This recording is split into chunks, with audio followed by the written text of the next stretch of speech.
Whoa! Hello, and thank you for joining us for this very quick review of The Acolyte. But first, we are going to cover the past 10 years in the arc that Disney Star Wars has followed. The Force Awakens, good. Rogue One, a little better.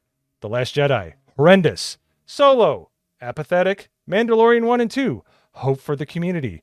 The firing of Gina Carano, mass exodus of any of the fans that managed to stick around. The Book of Boba Fett, horrendous story and bad retroconning of Mandalorian seasons 1 and 2. Andor, good show, full of apathy. Ahsoka, boring show, full of apathy. And that brings us to The Acolyte, which might be the most blasphemous entry of Star Wars that has ever existed. And that is saying a lot, people. So let's get into the prologue. The Acolyte takes place 100 years before The Phantom Menace. It is based off of the incredibly unpopular book series called The High Republic. We got a girl boss that beats up people, that kills Jedis with knives. Daggers are deadly, but not lightsabers. There's a campfire in space. I know, right? And then she puts it out with a fire extinguisher. How are you extinguishing something that doesn't exist? Then we move on to the actress herself that plays Osha and May that we have seen. We were led to believe that they're two different people, but everybody knows what's going on. And by the way, later in the episode, they give up the ghost. The wonderful thing that they said was a spoiler, they let you know about 10 minutes into the episode.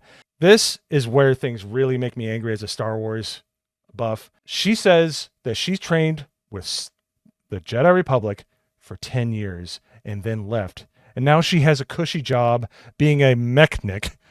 In Star Wars lore, if you left Jedi training, they exile you to a planet. They're just not going to let a nuclear just kind of roam around the universe. They're going to get rid of you. So that is one of many issues with the show that I have.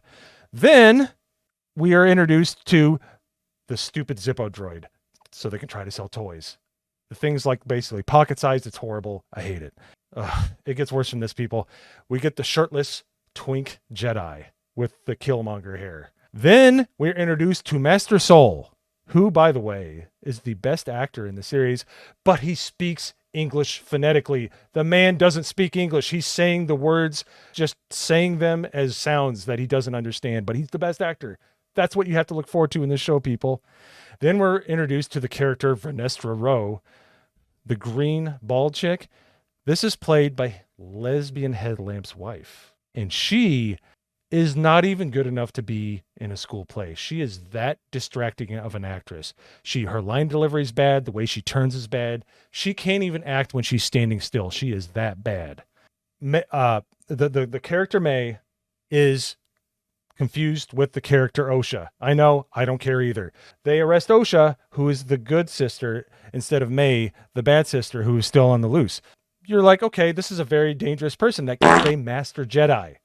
What do? Oh, we just put him on a prison ship with one escort, and the prison is on the bridge. Makes sense, doesn't it? Genius! Yeah, what could go wrong? After this happens, by the way, there was a crash that was in progress.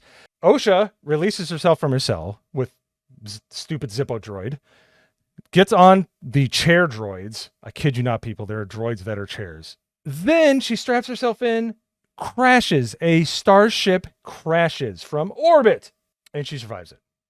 And not only does she survive it, not a scratch.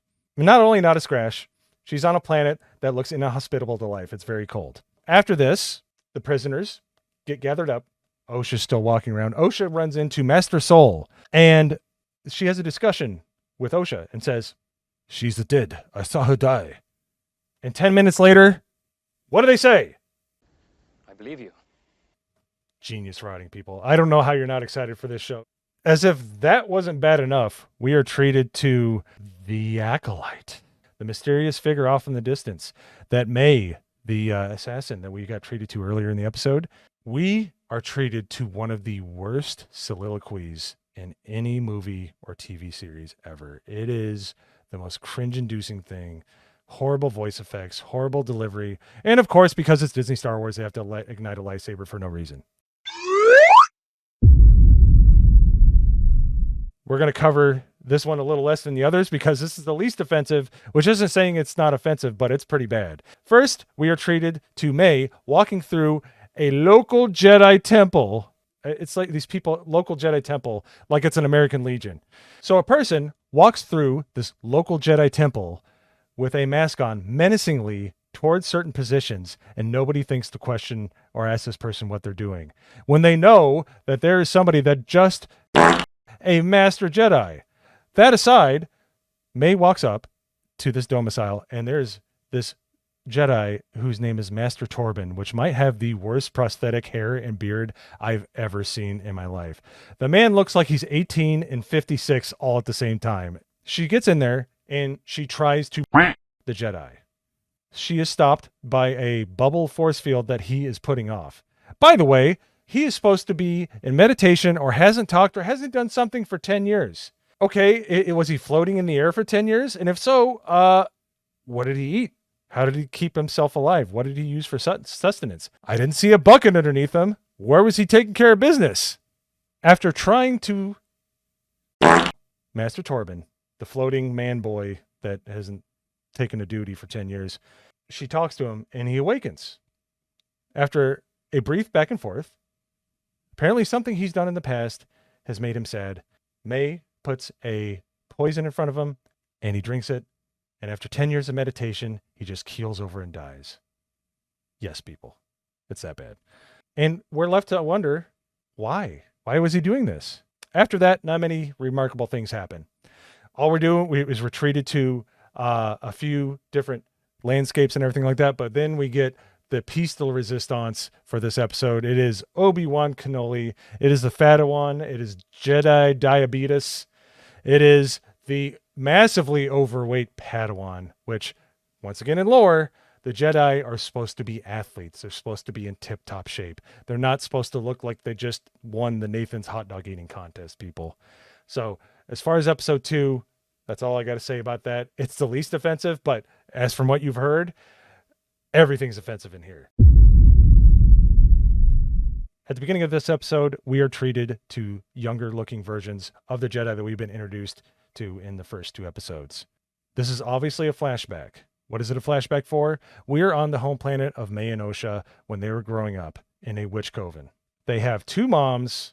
The Force is not the Force. It's called a thread. And we are treated to some of the most heavy-handed current day analogies that you've ever seen in your life. She's old enough to know what she wants. I carried them. I created them. Via the thread, the thing that is the Force, they have created 2 girls from the Force. Why is this a problem? Well, this predates Anakin by about 92 years. This shows that the Force can conceive life. This goes against lore completely. The lore in the universe is Darth Plagueis and Darth Sidious, Palpatine, were messing with the dark side to try to conceive life. Because of what they did and because of how they skewed the dark side of the Force and they used the midichlorians to skew the dark side of the Force responded by creating Anakin. That's how he was conceived. It wasn't just a bunch of witches on a bender creating 2 kids because they wanted to. So they talk about the lesbian conception. They throw in the typical Disney Star Wars. This isn't good or bad. There's always morally ambiguous. And then we get to the part that is the most maddening. Basically, for no reason, Osha wants to be a Jedi. May wants to stay a witch. Why? I have no idea. They talk about it. Osha becomes more and more averse to doing the ascension, which is a witch ceremony, which makes you a full-fledged witch. There's no reason. There's no character building. Like, this has all been explained to us. There's nothing added to what we're seeing right now. The fight between May and Osha, it goes from, I'm unsure if I want to be a witch, I want to be a Jedi, I'm not sure. It goes from that to, I will kill you. She locks Osha in a room in a stone mountain, takes a candle, lights a book, and sets an entire mountain made of stone on fire. Somehow Osha survives. They think May dies. And we are treated to the witches all in a pile, not burnt, not anything, just dead. And that is the end of the episode. Overall, the feeling of distance is crap. The feeling of the passage of time is undiscernible.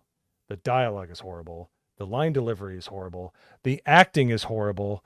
The storytelling is horrible. They have heavy-handed analogies. The story comes from a writer with a corrupt moral center, aka a Marxist. If they adhered to the lore, it might have been good. It was about her and her sister and their estrangement. This is 100% a self-insert. If you love Star Wars, stay as far away from this as you can. It is horrendous. It is lore breaking. It isn't even a good story.